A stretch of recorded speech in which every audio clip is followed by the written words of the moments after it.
عن عائشة رضي الله تعالى عنها أنها قالت كان رسول الله صلى الله عليه وسلم يعتكف العشر الأواخر من رمضان حتى توفاه الله عز وجل ثم اعتكف أزواجه من بعده۔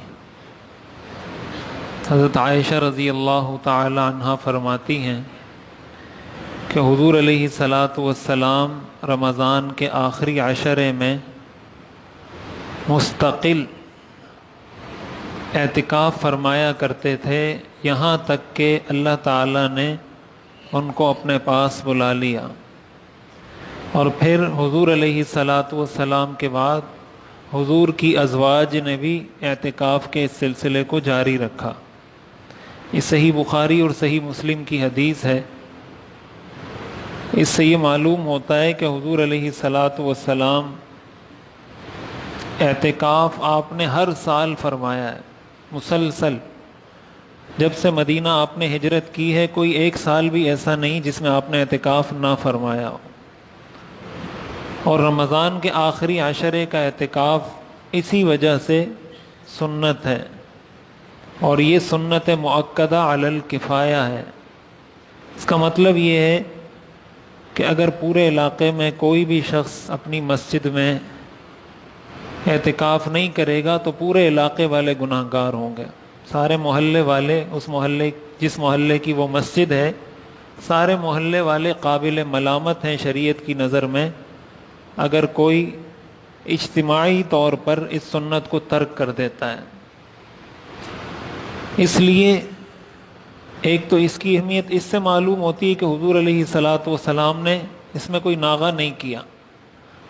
سنت کی بھی مختلف قسمیں ہوتی ہیں نا، ایک سنت مؤکدہ ہوتی ہے، ایک سنت غیر مؤکدہ ہوتی ہے۔ تو مؤکدہ سنت کا مطلب یہی ہوتا ہے کہ اس کی تاکید زیادہ ہے، اس کا اہتمام شریعت میں زیادہ ہے، وہ آپ نے کبھی چھوڑا نہیں، یا اگر چھوڑا ہے تو بغیر عذر کے چھوڑا ہے، اس لیے اس کی تاکید اور اہمیت بھی بڑھ جاتی ہے۔ تو اعتکاف کی ایک قسم ہے مسنون اعتکاف، جو رمضان کے آخری عشرے میں ہوتا ہے۔ حضور علیہ الصلاۃ والسلام نے رمضان کے پہلے عشرے کا اعتکاف بھی کیا ہے، دوسرے عشرے کا اعتکاف بھی کیا ہے، آخری عشرے کا اعتکاف بھی کیا ہے۔ روایات میں آتا ہے کہ حضور علیہ الصلاۃ والسلام کو جب یہ بتلا دیا گیا کہ شب قدر اللہ نے آخری عشرے میں رکھی ہے، تو پھر حضور علیہ الصلاۃ والسلام نے اسی کو معمول بنایا کہ آخری عشرے میں آپ اعتکاف فرمایا کرتے تھے۔ حدیث شریف میں آتا ہے من اعتکف یوما ابتغاء وجہ اللہ جعل اللہ بینہ وبین النار ثلاث خنادق ابعد ما بین الخافقین۔ جو اللہ کی رضا کے لیے ایک دن اعتکاف کرتا ہے، اللہ تعالیٰ اس کے اور جہنم کے درمیان 3 خندقوں کا فاصلہ کر دیتے ہیں۔ ان میں سے ہر ایک خندق اتنی بڑی ہو جتنا فاصلہ مشرق اور مغرب کے درمیان ہے۔ مشرق اور مغرب کا مطلب دنیا، یعنی اس دنیا کے برابر 3 خندقوں کا فاصلہ اللہ اس کے اور جہنم کے درمیان فرما دیتے ہیں اس شخص کے لیے جو اللہ کی رضا کے لیے ایک دن کا اعتکاف کرتا ہے۔ اور اگر کوئی 10 دن کا مستقل اعتکاف کرے، مسنون اعتکاف، تو اس کی فضیلت ظاہر ہے کہ اور زیادہ ہے کہ رمضان میں یہ اعتکاف ہوتا ہے۔ اعتکاف کی ایک قسم ہوتی ہے نفل اعتکاف۔ نفل اعتکاف کسی بھی وقت ہو سکتا ہے، اور نفل اعتکاف کا مطلب یہ ہوتا ہے کہ جب بھی آپ مسجد میں داخل ہوں تو آپ یہ نیت کر لیں کہ میں اعتکاف کی نیت کرتا ہوں، جب تک میں مسجد میں ہوں میں اعتکاف کی نیت کرتا ہوں، تو آپ کو اعتکاف کا ثواب ملتا رہے گا۔ ابھی آپ بیٹھیں، ابھی نیت کر لیں کہ ہم جب تک مسجد میں ہیں ہماری اعتکاف کی نیت ہے، تو جب تک آپ ہیں آپ کو اعتکاف کا ثواب بھی ملتا رہے گا۔ تو یہ تو نفل اعتکاف ہوتا ہے، یہ 1 دن کا بھی ہو سکتا ہے، 1 منٹ کا بھی ہو سکتا ہے، 1 گھنٹے کا بھی ہو سکتا ہے، 2 دن کا بھی ہو سکتا ہے۔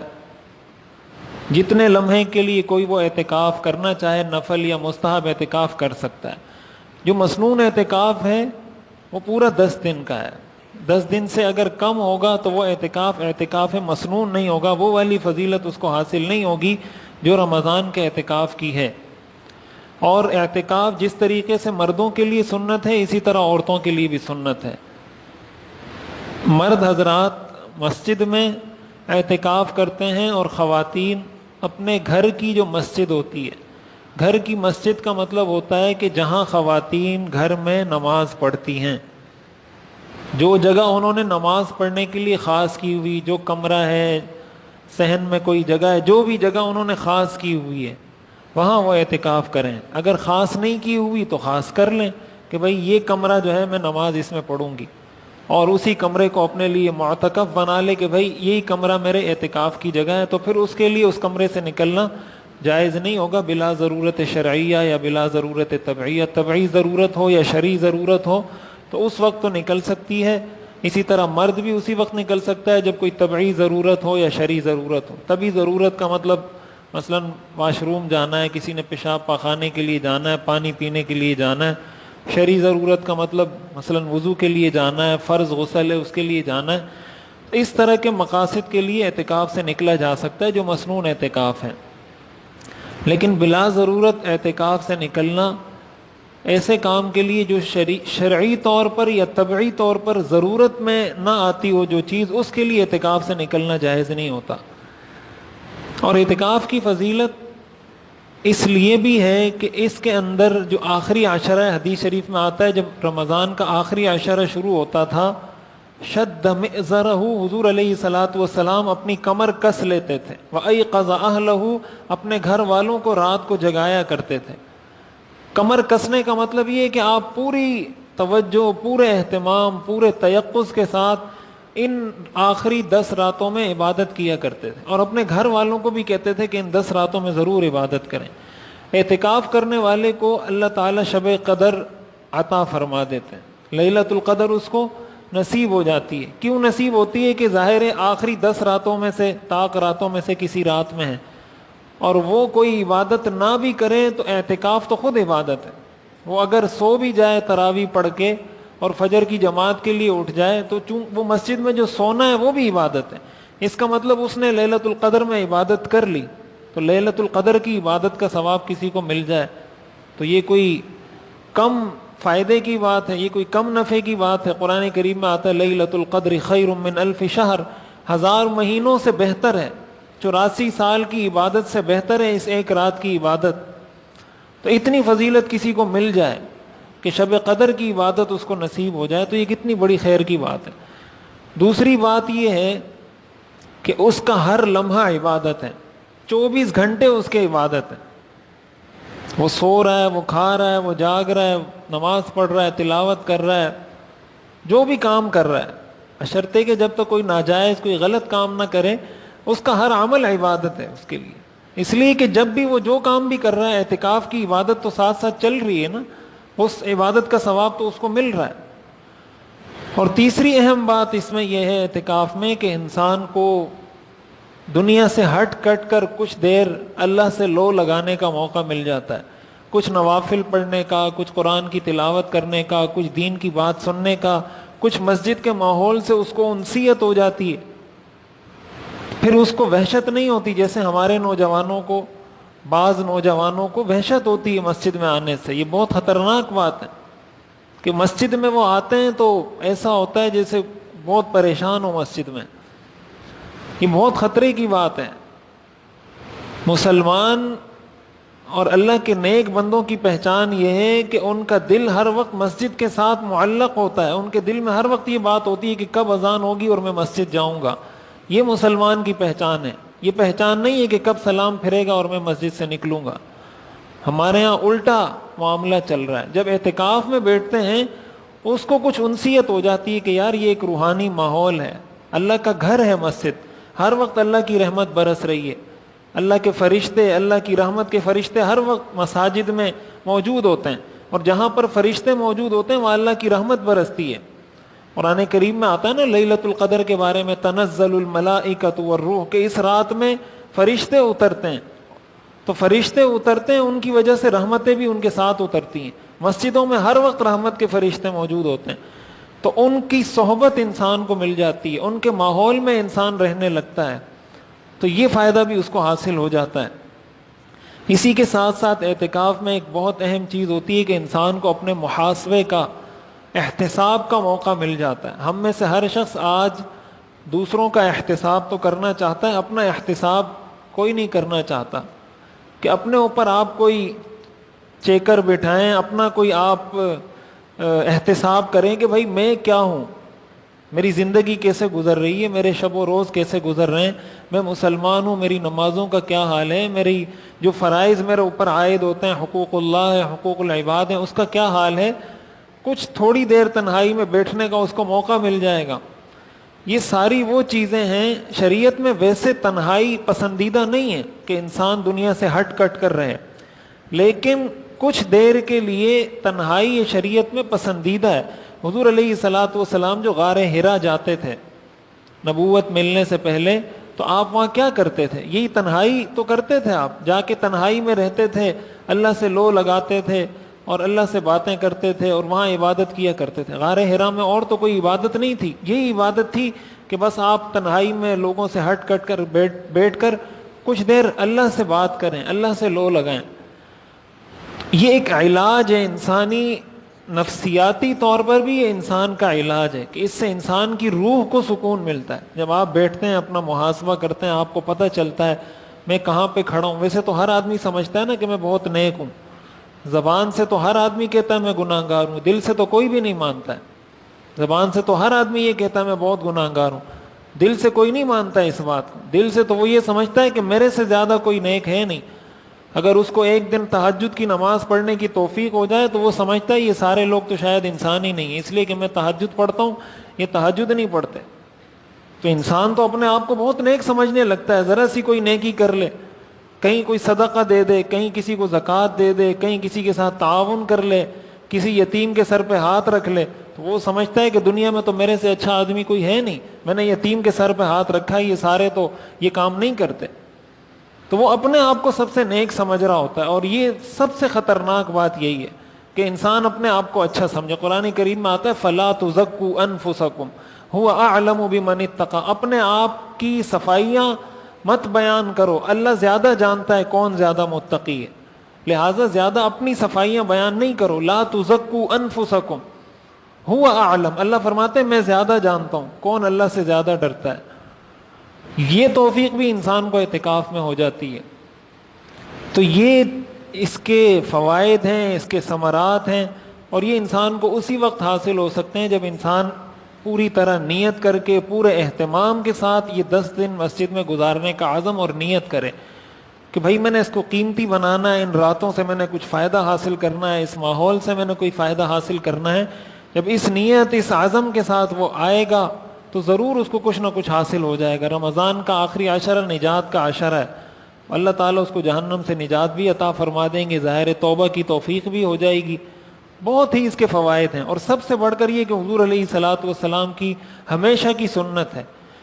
تو اس لیے میری یہ درخواست ہے، جو ہمارے جتنے بھی نوجوان ہیں، بزرگ حضرات ہیں، کہ وہ اگر وہ دیکھتے ہیں اپنے آگے کا جو شیڈیول ہے، ان کے لیے وقت نکل سکتا ہے، ان کی چھٹیوں کا کوئی بھی ایسا مسئلہ نہیں ہے جس سے ان کی زندگی کے معمولات ایسے متاثر ہوں جس سے حرج ہو گھریلو طور پر گھر والوں کو یا کسی کو، اور وہ بیٹھ سکتے ہوں سہولت کے ساتھ اعتکاف میں۔ مثلا کسی گھر میں 3-4 مرد ہیں، تو اگر کوئی ایک مرد اعتکاف میں بیٹھ جائے تو کوئی بہت زیادہ اثر نہیں پڑتا۔ ہاں ایسا ہے کہ ایک ہی مرد گھر میں وہ اعتکاف میں بیٹھ جائے گا تو مسئلہ ہو جائے گا، تو وہ نہ بیٹھے، اس کو اللہ تعالیٰ نیت کا ہی ثواب عطا فرما دیں گے۔ لیکن جو سہولت کے ساتھ بیٹھ سکتے ہوں، نوجوان ہوں، بزرگ ہوں، تو وہ ضرور بیٹھیں۔ ہمارے بعض بزرگ حضرات اس وجہ سے اعتکاف میں نہیں بیٹھتے کہ نوجوان بیٹھ جاتے ہیں تو وہ مستیاں کرتے رہتے ہیں اور شغل میلے اور اس چیزوں میں وقت ضائع کرتے ہیں، لہٰذا ہم نہیں بیٹھیں گے۔ تو نوجوانوں کی تربیت آپ نہیں کریں گے تو کون کرے گا؟ آپ اگر نوجوانوں کو اسی وجہ سے مسجد سے نکال دیں کہ بھائی یہ جو ہے نا مستیاں کرتے ہیں، تو پھر تو کام ہو گیا ہمارا، پھر تو مسجد میں کوئی بھی نوجوان آپ کو نظر نہیں آئے گا۔ مسجد میں آنے دیں، مسجد میں بیٹھیں، ان کو سمجھائیں، ان کو بتائیں مسجد کے آداب کیا ہیں، طریقہ کیا ہے۔ کچھ ماحول سے انسیت ہوگی تو سیکھ بھی جائیں گے۔ پہلے سے ہی آپ بگا دیں گے کہ جیسے ہمارے ہاں بچے آتے ہیں، ایک تو بہت چھوٹے بچے ہوتے ہیں نا، 7 سال سے بھی کم عمر کے بچے ہیں، ایسے بچوں کو تو مسجد میں نہیں لانا چاہیے۔ لیکن جن بچوں کی عمر 7 سال یا 7 سال سے زیادہ ہے، تو حدیث میں آتا ہے کہ جب بچے 7 سال کے ہو جائیں ان کو نماز کا حکم دو۔ جب بچے 7 سال کے ہو جائیں حدیث میں حکم ہے ان کو نماز کا حکم دو. جب نماز کا حکم دو گے تو مسجد تو لے کے جاؤ گے نا. اب وہ کہتے ہیں کہ بھئی یہ بچہ کیوں مسجد میں آ رہا ہے. بچے کو مسجد میں نہیں لاؤ گے تمہارے نوجوان کہاں سے نمازی بنیں گے. یہ بچہ آپ سے سیکھے گا تو کل جا کے نوجوان بنے گا تو نمازی بھی بنے گا. اس لیے بہت زیادہ چھوٹے بچے جو مستیاں کرتے ہیں اور جن کو بالکل عقل شعور نہیں, ان کو تو بالکل نہیں لانا چاہیے. آداب مسجد کے خلاف ہے اور اس کا گناہ اس شخص کو ہوگا جو اس طرح کے بچوں کو مسجد میں لاتا ہے. لیکن جو بچے عقل شعور رکھتے ہیں, آپ سمجھتے ہیں کہ بھئی اس کی 7 سال 8 سال 9 سال 10 سال عمر ہے, اور آپ کسی بچے کو مسجد میں دیکھ بھی لیتے ہیں کہ وہ مستی کر رہا ہے, شرارت کر رہا ہے, اس کو طریقے سے, حکمت سے, نصیحت کے انداز میں سمجھا دیں کہ بیٹا یہ مسجد ہے, یہاں مستیاں نہیں کرتے, آپ نماز پڑھیں. دھتکارنا نہیں چاہیے. آپ مخلوق کو دھتکاریں گے, اللہ نے ہم کو دھتکار دیا. ہم کون سے اتنے کوئی بڑے نیک لوگ ہیں کہ ہم نے جو ہے نا اللہ پہ بہت سارے احسانات کیے ہوئے ہیں کہ ہمیں اللہ کی مسجد سے کوئی نہیں نکال سکتا. اللہ ہمیں نکال دے تو پھر ہم کیا کریں گے.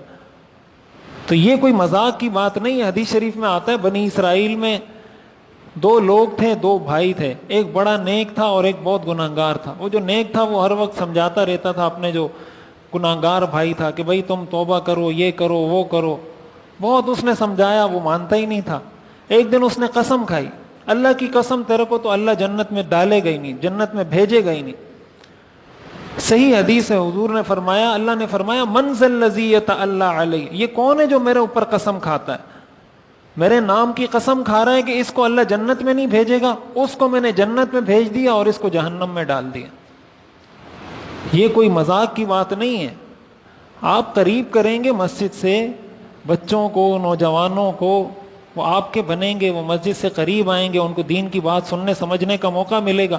100% تو دنیا میں کوئی بھی نہیں ہوتا نا, نہ میں 100% ہوں, نہ آپ 100% ہیں. انسان تو 100% ہو ہی نہیں سکتا. میرے میں کوئی خامی ہوگی, آپ میں کوئی ہوگی, نوجوان میں کوئی اور ہوگی, کسی اور نوجوان میں کوئی اور ہوگی, کسی اور نوجوان میں. بس آپ یہ دیکھیں کہ اچھائی غالب ہے. اگر 51% اچھائی ہے تو بس کہیں اچھا ہے. ہاں اگر بالکل 80% برائیاں ہیں اور اچھائی ہے ہی نہیں یا بہت کم ہے, ایسا انسان دنیا میں نہیں ہے جس میں بالکل اچھائی نہ ہو. ایسا انسان دنیا میں موجود ہی نہیں, اللہ نے پیدا ہی نہیں کیا. ایسا ہو نہیں سکتا کہ کوئی انسان ہو اور اس میں کوئی اچھائی نہ ہو, ایسا نہیں ہو سکتا. اللہ نے پیدا ہی نہیں کیا ایسا کوئی انسان. ہر انسان میں کوئی اچھائی ہوتی ہے, کوئی برائی ہوتی ہے. کبھی کسی کی اچھائی کا لیول اوپر ہوتا ہے, کسی کی برائی کا لیول اوپر ہوتا ہے. لیکن ہم جب کسی کے بارے میں کہتے ہیں نا یہ نیک ہے, اس کا مطلب یہ نہیں ہوتا کہ یہ 100% نیک ہے. اس کا مطلب یہ ہوتا ہے کہ اس کی اچھائیاں 60% ہیں اور گناہ اس کے 40% ہیں, یا اس کی اچھائیاں 70% ہیں اور گناہ اس کے 30% ہیں. اور جب کسی کے بارے میں کہتے ہیں کہ یہ برا ہے تو اس کا یہ مطلب نہیں ہوتا 100% برا ہے. اس کا مطلب یہ ہوتا ہے کہ 60% برا ہے, 40% ٹھیک ہے, 70% برا ہے, 30% ٹھیک ہے, 100% کوئی برا نہیں ہوتا. تو اس لیے اس وجہ سے چھوڑنا نہیں چاہیے عبادت کو. اس وجہ سے اگر چھوڑیں گے تو یہ خطرے کی بات ہے, یہ کوئی اچھی بات نہیں ہے. آپ سب کو لے کے چلیں, دین کا کام ہے, سب کو لے کے چلیں گے پیار سے, محبت سے. لوگ جڑیں گے مسجد سے, جو عبادت اس کی ہوگی, آپ اگر اس کی کوئی تکلیف دہ بات برداشت کر لیں گے اور اس وجہ سے اللہ اس کو آگے چل کر نیک بنا دیں گے تو اس کے ہر عمل میں آپ کا حصہ ہو جائے گا. تو میری یہ گزارش ہے کہ اہتمام کے ساتھ جو حضرات اس میں اعتکاف میں بیٹھ سکتے ہوں, تو آج 20 رمضان ہے, آج آخری عشرہ ظاہر مغرب سے شروع ہو جائے گا. اسلامی تاریخ کے مطابق مغرب کے بعد تاریخ بدل جاتی ہے, تو مغرب سے پہلے پہلے وہ اپنے بستر وغیرہ مسجد میں لے آئیں. جو بھی ضروری چیزیں, پردے تو یہاں موجود ہیں, اس کا انتظام ہے. تو چادریں وغیرہ لانے کی تو ضرورت نہیں, چادریں یہاں موجود ہیں, وہ یہاں لٹکا دی جائیں گی. تو ضرور اس کا اہتمام بھی کریں. اور ایک چیز یہ کہ اسمارٹ فون اپنے ساتھ لے کر نہ آئیں مسجد میں. اعتکاف کے دوران اسمارٹ فون یہاں الاؤ نہیں ہے, اس کے استعمال کی اجازت نہیں. اس کی وجہ یہ کہ اس سے ماحول خراب ہوتا ہے, وقت ضائع ہوتا ہے, مسجد کا تقدس خراب ہوتا ہے. چھوٹا موبائل اپنے ساتھ رکھتے ہیں رابطے کے لیے تو اس میں کوئی حرج کی بات نہیں.